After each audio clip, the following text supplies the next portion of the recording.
You know me. I am usually not critical of coaches as much on this show. I try to understand that they're the head coach, they run the program, they've forgotten more football than I'll ever know. But for me, it is inexcusable with where we are in college football right now. It is inexcusable that Kirby Smart did not kick the field goal when he was at Alabama's 8-yard line at the beginning of the fourth quarter. It would have tied the game at 24-all. It's that simple. Tie the game. Get the points. How many points were scored after Georgia and Kirby Smart decided not to kick that field goal? 0. The score stayed the same for the entire fourth quarter. So if people are looking to point fingers this morning, point them at Kirby Smart in that damn analytics book, because you tied the game there in what was going to be a low-scoring game. I find that decision today and last night, Paul, inexcusable. Yeah, I would agree, and because they had come from behind. I mean, there were so many different moments in the game where Alabama let it get away, and then Georgia did with drop passes. But I'm not sure what you were trying to prove there. It wasn't the critical moment in the game where you had to get that first down. You tie the game and you exhale a little bit, as opposed to being uptight as you really were from the very beginning, because like last year when Georgia couldn't play in the first half, they started doing the same thing. Everyone knows who Kirby Smart is, but what we do know now after the game, Matt, is he's 0-2 against Kalen DeBoer, and that's an ugly look. I defended him yesterday with that pro-Georgia crowd and Jason Aldean and Luke Bryan looking on and saying, hey, you can't blame Kirby. That's a Nick Saban problem. Not anymore. Not anymore. We're talking about a guy who many of us thought was down for the count 4 weeks ago today. And that's a real problem. And you know how fortunate Georgia was to get out of Tennessee. I mean, had they not pulled that game out, their season would already be on the brink. But they still have Texas. They have Ole Miss. They have a lot left to deal with. I just don't here's how coaches are wired, because you and I are around them for our jobs. They're paranoid. They are so paranoid, and they're always looking for that motivational factor. And they don't want people doing this. They don't want people doing that. Then you get into a game and you're trusting this book, this analytics book that has no human feel. It's a data-based, data-driven metric that says, 4th and 3 and short, go. Well, in that stage of the game, when it's clear your defense is caught up to Ty Simpson in Alabama, and you were getting boat raced early on, you have a guaranteed opportunity for a 25-yard field goal to start the game over at the beginning of the fourth quarter and make it 24-all. When did these coaches who live in paranoia stop doing the human element when it's the best for their team? Like, I was looking around studio with Joey and EJ. I'm like, is he serious? As wired as Kirby is, how do you not see that that's the right thing to do? Yeah, and I think to further the argument, you're still not guaranteed of anything with the first down. You're not over the goal line. So I think it was an unnecessary risk, and he is not one that normally would go that route. The biggest argument against what he did is where he was. Georgia last year against Tennessee. Remember that second half comeback that saved their season. That's what they're built around. And you never stop and think, well, what if we don't make it?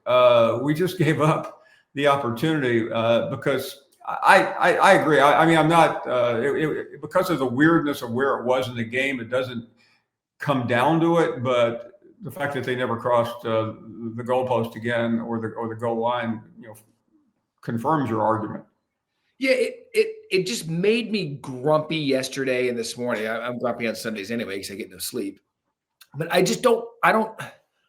This thing in college football now where this analytics-driven world, and I've said it, and we've talked about it. We used to get on Dan Lanning about this a couple of years ago. I think it was the Ohio State game where he just had no business going for it on 4th down. And we've said it a number of times. It's going to cost you a game. And it did last night. I don't care what anybody says. If you come at me and say, well, that didn't lose in the game, okay, then I would point to you. Where were the other points in the fourth quarter? When did Alabama pull away? They didn't. The margin of score was the same when they elected not to kick the field goal. It was 3. And so I look, we're going to get to Alabama now, but I don't think if you're Georgia, you wake up today and you're like, that is an inexcusable way to manage that game when you had a whole quarter tied at 24 to try to get back in it. There were a couple times when you're driving, you're not driving tied 24, you're driving down 24-21. You've put extra pressure on yourself because you elected not to get the points. On the other side of this, credit Alabama. Ty Simpson, I thought, was tremendous in the first half. And Paul, what did we say last week when we were previewing this game? And I said it all day in studio yesterday. If Alabama wins this game, gone is the BS from Florida State. The Kalen DeBoer discussion, the kids missing curfew, all the stuff going on at the facility. They needed a month to regroup from that loss. They got the win. And to me, you live in the state, you know much more than I do about the Alabama situation, but I believe you can put all that aside now. You have to. And Matt, what was so interesting is after ULM and after Wisconsin, everywhere I went, what do you think about Alabama? They look great. And you wanted to say, yes, but now you don't have to say that. I mean, Alabama is a legitimate contender again. They don't have a conference loss. And what was so interesting, Matt, being out Friday night in Athens, how many Georgia fans came up to me as we watched the end of Florida State and go, hey, you think your Alabama team's worth a flip now? And 24 hours later, it had been flipped against that team that they were bragging about and thought. I mean, it almost felt like when Florida State lost that game that Alabama was cooked. Kalen DeBoer is really phenomenal in the sense that, Matt, how many times has this guy come back from the dead? It's just unreal to think that his road record is bad, but he is 2-0 against Kirby Smart, and the bigger number is Kirby Smart's 0-2 against him. Saban doesn't matter anymore.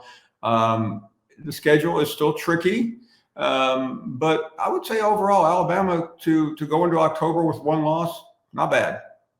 No, it's not. And look, the one loss, in the college football playoff era, you can stub your toe non-conference. Hell, you can stub your toe in conference and still find a way. Like, I could go on a whole Matt Barrie Show presented by Allstate rant on how Notre Dame's still going to make the playoff because they are. And they've got 2 losses. But yesterday's game, all the credit to Alabama, all the credit to Ty Simpson. The Ryan Williams drop early, I'm like, uh-oh. But Jam Miller was back. I mean, they had everything they needed to do. And what was the biggest thing in the Nick Saban era that Alabama was able to do? They were always able to stabilize the waters when things got choppy.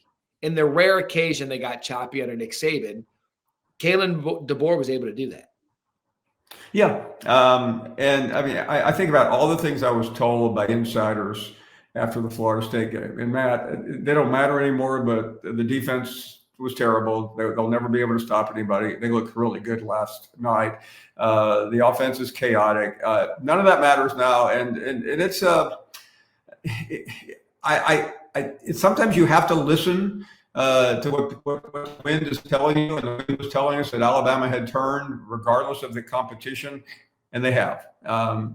And I know people are going to try to make a lot out of this week. Don't forget they're playing Vanderbilt. But Matt, I'm not too concerned about this Crimson Tide team right now. No, especially after what happened a year ago against Diego Pavia and Vanderbilt. You wondered if Vanderbilt would overlook Utah State. They did not.